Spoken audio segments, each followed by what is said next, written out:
ഒരു വ്യാജ കേസിൽ കുടുങ്ങി ജയിലിൽ കിടക്കേണ്ടി വന്ന നിരപരാധികളുടെ മാനസികാവസ്ഥയെക്കുറിച്ച് ചിന്തിച്ചിട്ടുണ്ടോ?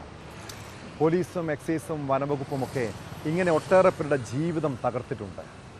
തൃശ്ശൂർ മുപ്ലിയത്ത് മ്ലാവിറച്ചി എന്ന പേരിൽ വനവകുപ്പ് ഉദ്യോഗസ്ഥർ പിടികൂടിയത് പോത്തിറച്ചിയായിരുന്നു.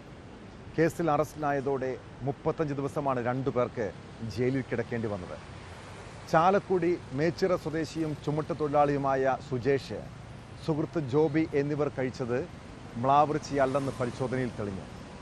FIR റദ്ദാക്കണമെന്നും ഉദ്യോഗസ്ഥർക്കെതിരെ നടപടിയെടുക്കണമെന്നും ആവശ്യപ്പെട്ട് ഹൈക്കോടതിയെ സമീപിക്കാനാണ് ഇവരുടെ തീരുമാനം.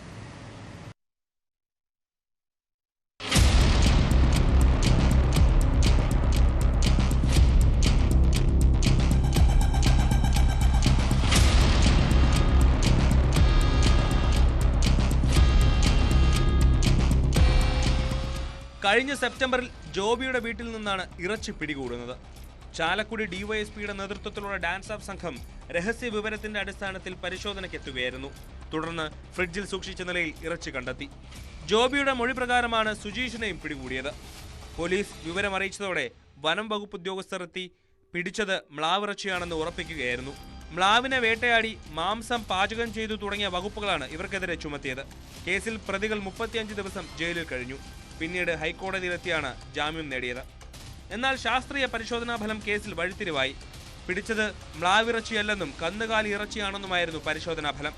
പോലീസും വനംവകുപ്പ് ഉദ്യോഗസ്ഥരും മർദ്ദിച്ച് തെറ്റായ മൊഴി നൽകിപ്പിച്ചതായാണ് ഇവരുടെ ആരോപണം. ഞാനിപ്പോൾ ഈ വീഡിയോ ഈ ചാനലിന് വേണ്ടിയിട്ട് പറഞ്ഞ് കാര്യങ്ങളൊക്കെ ഞാൻ പറഞ്ഞത് സത്യങ്ങളാണ്.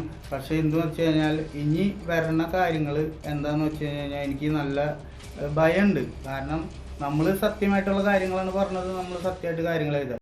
ഇനി ഇതിൻ്റെ പേരിൽ വേറെ നമ്മളെ മേത്തേക്ക് വേറെ കേസുകളോ എന്തെങ്കിലുമൊക്കെ വന്നു കഴിഞ്ഞാൽ അത് നല്ലൊരു ഭയമുണ്ട് എനിക്ക്.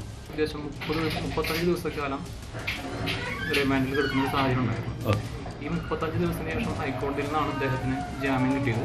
ആ സമയത്തെല്ലാം നമ്മൾ ബെയിൽ ആപ്ലിക്കേഷൻ കൃത്യമായിട്ട് കാര്യങ്ങൾ പറഞ്ഞിരുന്നു. ഇത് അദ്ദേഹം വീട്ടിൽ കറി വയ്ക്കാൻ മേടിച്ച ബീഫ് ഇറച്ചിയാണെന്നുള്ളത് പറഞ്ഞിരുന്നു. പക്ഷേ ഫോറസ്റ്റുകാർക്ക് എന്തോ മുൻവൈരാഗ്യത്തിന്റെ പേരിൽ അദ്ദേഹത്തെ കൊടുക്കണമെന്നുള്ള ഉദ്ദേശത്തോടു കൂടി തന്നെയാണെന്ന് അവർ പ്രവർത്തിച്ചത്. FIR റദ്ദാക്കണമെന്നും ഉദ്യോഗസ്ഥർക്കെതിരെ നടപടിയെടുക്കണമെന്നും ആവശ്യപ്പെട്ട് ഹൈക്കോടതിയെ സമീപിക്കാനാണ് പ്രതികളുടെ തീരുമാനം. അതേസമയം മ്ലാവിറച്ചിയാണെന്ന് പറഞ്ഞ് യുവാക്കൾ നടത്തിയ വാട്സാപ്പ് സംഭാഷണം തെളിവായി ഉണ്ടെന്നാണ് വനം വകുപ്പിന്റെ വാദം. വന്യജീവി സംരക്ഷണ നിയമപ്രകാരം ഇത്തരം കേസുകൾ കൈകാര്യം ചെയ്യുന്നത് അപ്പോൾ കിട്ടുന്ന തെളിവുകളുടെ അടിസ്ഥാനത്തിലാണെന്നും ശാസ്ത്രീയ പരിശോധനാ ഫലം വൈകാറുണ്ടെന്നും വനം വകുപ്പ് പറയുന്നു.